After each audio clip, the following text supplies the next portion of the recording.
We are all gathered here today in the sight of God and angels with the presence of our friends and loved ones to celebrate one of life's greatest moments. Always remember that marriage is honorable. It is created and instituted by God, signifying the mystical union, which also rests between Christ and the Church.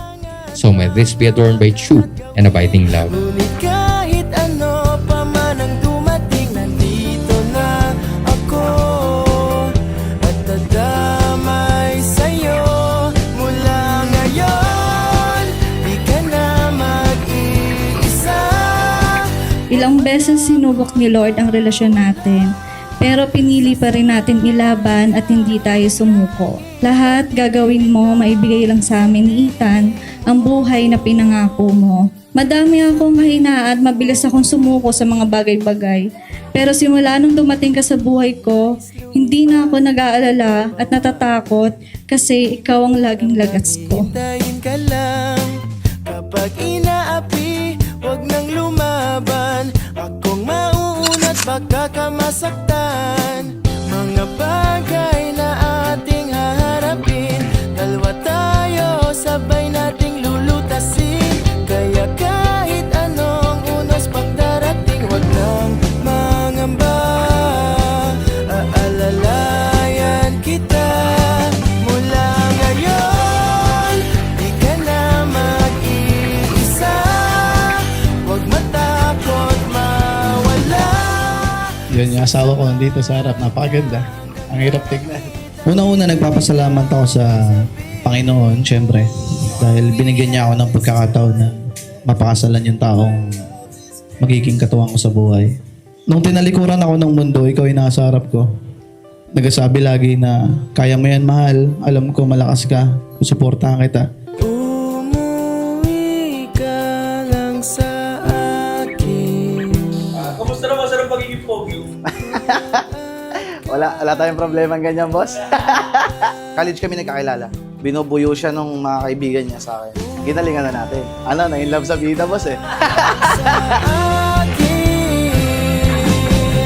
Lungkot at galit, pahupain sa aking piling.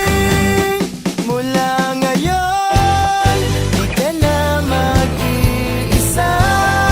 Masaya, nakinakabahan. Hindi naman ako tatakbo.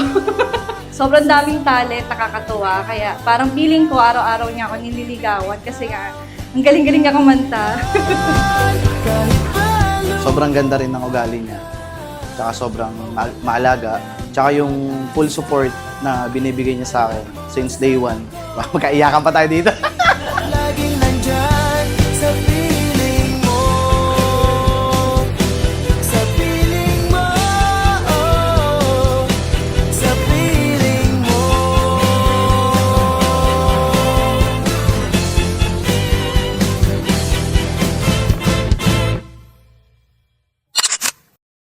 Meron pa rin mga pagsubok na darating sa inyong buhay. Pero sigurado ako kayo may mga pinagdaanan na. Sa kabila ng lahat ng inyong pinagdaanan, ngayon nandito kayo at pinahahayag nyo na mahal nyo talaga ang isa't isa. We've yelled words we shouldn't. We fought for the best.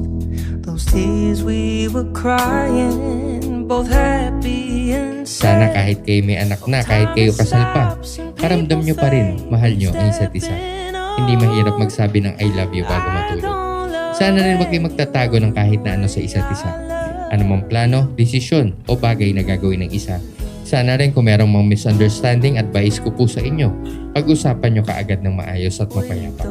At remember that communication is very important in marriage. Importanteng sabay kayo magdarasal, magsisimba, kakain, matutulog. Sabay nyong gagawin yung mga bagay na ikasasaya ninyong pareho. Love, respect, trust, and understanding. Sigurado ako magiging matibay kayo. Always put God in the center of your relationship. I'm sure yung pagsasama nyo magiging matagumpay The ito. way I love you, the way if I know what love is, it's because of you. Malaking magpapasalamat ka sa Panginoon. Binayaan niya ako ng anak at masayang pamilya. Kayo ni Ethan ng buhay ko.